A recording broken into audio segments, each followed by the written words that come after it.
What's up, guys? Finally time to get the vmax sitting right. So today we're going to be installing a tried and true setup to get this thing lifted up in preparation for our new wheels and tires. So I went ahead and picked up a 3-inch Motofab leveling kit. This is the puck style that sits on top of the factory strut. Same exact kit that I ran on my 2018 Silverado. And paired with that, I got a set of their upper control arms, which are designed for the 2 to 3 inch level. This is going to correct all of our angles because the goal here is to maintain as factory of ride as possible. Just ditch the rake.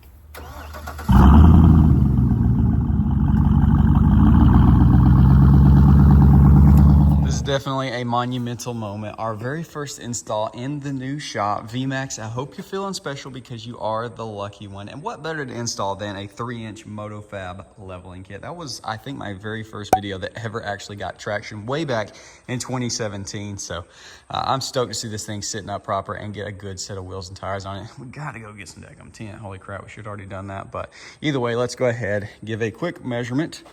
So we'll see how much we actually raise it. What do we... Don't call that 37. All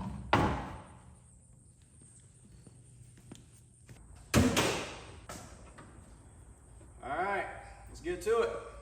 There's a couple different ways that you can do this install, one of which is going to be disassembling literally everything, and then the one that we're going to be doing, which I find to be easier and much faster, is just removing the parts that we actually need to drop it down low enough. But you do have to be careful because you don't want to damage your CV axle. So anyways, if you want to take everything apart, go for it. If you want to do it this way, go for it. Just be careful. So first thing we want to do is take off our sway bar end link. It's going to be a 15 mil top and bottom.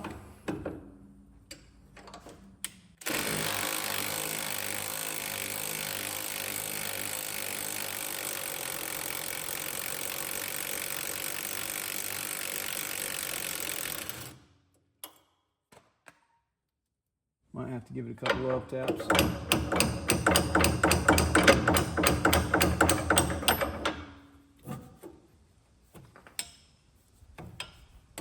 $13.16 for a tie rod.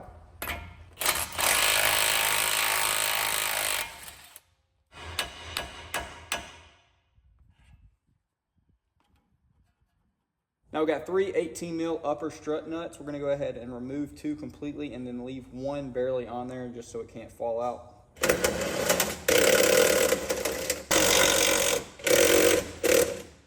Now we got 2 15 mils for our lower strut bolts.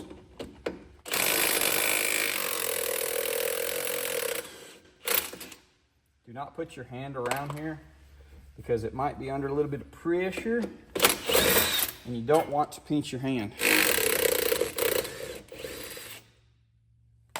Now we're going to go ahead and loosen our upper control arm nut. Hopefully we'll get it all the way off without it spinning. Sometimes they'll try to free spin, and we're not going to knock it loose until we get it all the way down to the very tip. We'll take it all the way off and then put it back on just a little bit.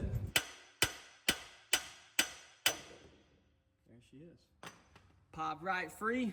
Like I said, do take the nut all the way off before you do that, because once this pops free, there's a good chance that's going to try to free spin, and then it's a pain in the butt trying to hold the bottom or grab this, and just it can be really annoying.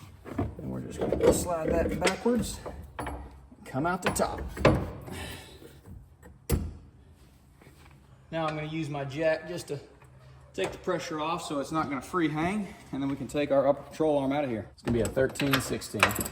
Take our Sharpie, make some marks, just to, I guess, put our alignment back in spec, even though it's going to be off considerably just due to the suspension change.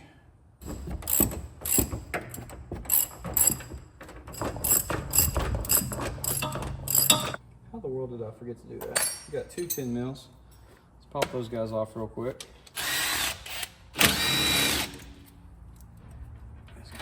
Up. We can carefully lay this guy back and remove our upper. Pull this guy out of there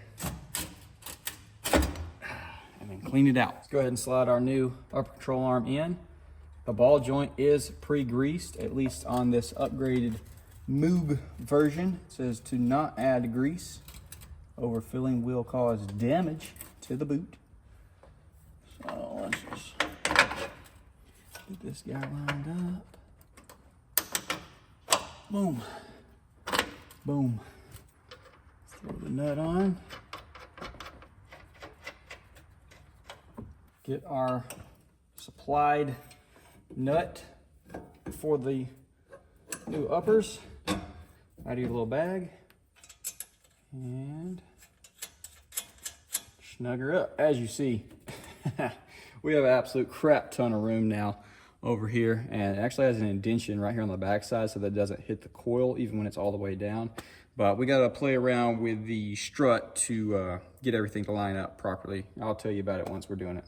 All right, hopefully y'all can see me. So when the strut is in the truck from the factory, this is how it sits.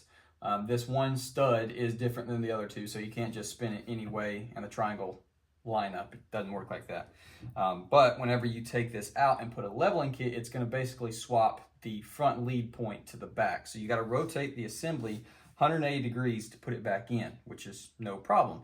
Other than the fact that this guy right here, where the lower bolts go through, is tilted for the angle of the lower control arm. And now, since we flipped it, it's flipped backwards. The angle is now up where we need it to be back down. So grab you some vice grips and manhandle it, or put it in a vise like we're about to try, and twist it back down before you go putting it back in the truck. It might not like it. Go ahead and get your leveling kit and the supplied studs, and on the big open end that has the threads on the back side, go ahead and put these guys through there. Tighten them all the way down. This is what's going to go up into your strut tower. Now you got these guys tightened, go ahead and grab your strut. Put this guy on top. Like I said, there's only one way for it to line up, just like that. Take your 3 18 mil.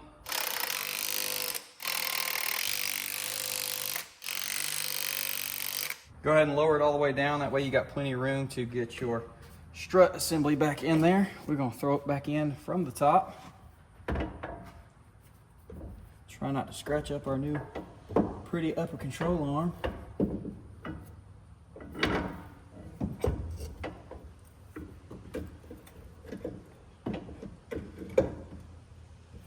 And we're gonna go ahead and throw one of our factory studs on there. And then we can use our pry to get this lower guy on there. There we go. She was being a little bit of a pain in the butt. We're gonna jack this thing up by the lower ball joint so we can still get access to those lower strut bolts. Be careful because it isn't bolted down, so it could technically go flying on you. All right. That's looking real nice. That one fell out, so that means it's free. Perfect. All right. We'll put this guy back on the top. We'll tighten it down, and then that'll allow us to drop the weight of the truck off and get the other one on there. It won't have any problem lining up after that. Screw right here goes into the upper control arm for our brake line, and the 10 mil for our ABS line.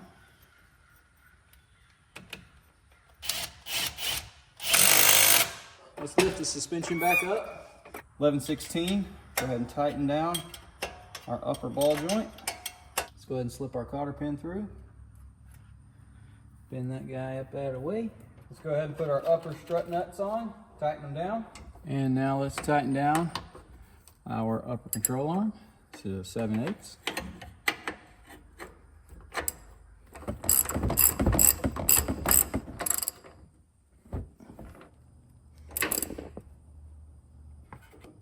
Slip this guy in here.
So before we were sitting right under 37 inches, and now we are right at 40 1/4. So 3.5 inches over stock. It might settle a little bit once we take it down the road.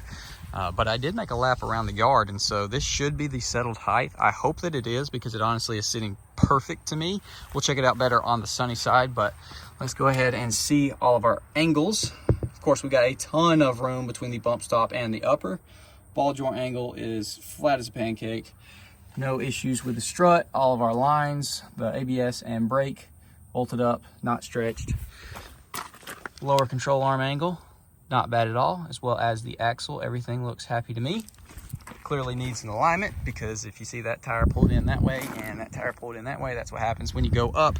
The tire rods are shorter, and so yeah, it needs an alignment ASAP, which we will get knocked out very soon. We actually still got to go to the DMV and get this thing put in our name. Holy crap, we've been putting that off for too long. But dude, look at this truck. It is so much more aggressive, complete attitude change, and I am stoked with it. This is like my perfect setup. Always has been, always will. 3-inch leveling kit, a set of nice uppers, stuff whatever size wheel and tire you want on there, and call it a day. Now you can go cheaper and you can go more expensive. You could skip the uppers and run your factory ones. Really wouldn't recommend it on a 3-inch level, especially not when your truck is older and most likely got some miles on it. On a new truck, yeah, you can get by with it, but even back when I had my 2018 Silverado, there was people blowing ball joints left and right on a 3-inch level. And so yeah, if you go anything over 2.5, definitely want to get yourself a set of uppers, even though it is a little bit more expensive. So $100 for the leveling kit. You can get cheaper uppers than this. This is kind of middle of the road. I think they were 300. I'll throw it up on screen. I don't want to misspeak, but not inexpensive, but super good quality, I believe. Only time will tell, of course, but I believe a really nice set of uppers. And if you wanted to go super bougie, of course, you can go full kryptonite and spend $1,000 on a leveling kit, which I feel like is not really realistic for most of us. That's just a bit extreme, when something like this is going to be a major upgrade and give you the look that you're after. And like I said, she is sitting pretty much perfect. I don't think I'm going to touch the rear at all. This is completely stock rear, just the 3-inch level, which it might settle a little bit more. And once we get the proper setup on here, we might have to address the rear if it looks like it's nosediving, because the fender designs kind of can throw it off, even if the height is, you know, what we want. We'll see. Even though we raised it quite a bit, if you have something similar already on your truck like this, wheels and tires, they don't look tiny, they don't look out of place. So you could definitely go ahead and do your leveling kit, and then just save up for, you know, your next wheel and tire setup, or run your tires until they're shot, and then upgrade. It's not one that you're gonna be like, oh, I should have just not put the leveling kit on there until I could do it all. I don't think it looks goofy at all. It looks really good to me. Absolutely amazing first install in the shop. I had a great time. It's like a totally different feel for me out there. Hopefully it is for y'all as well watching the video.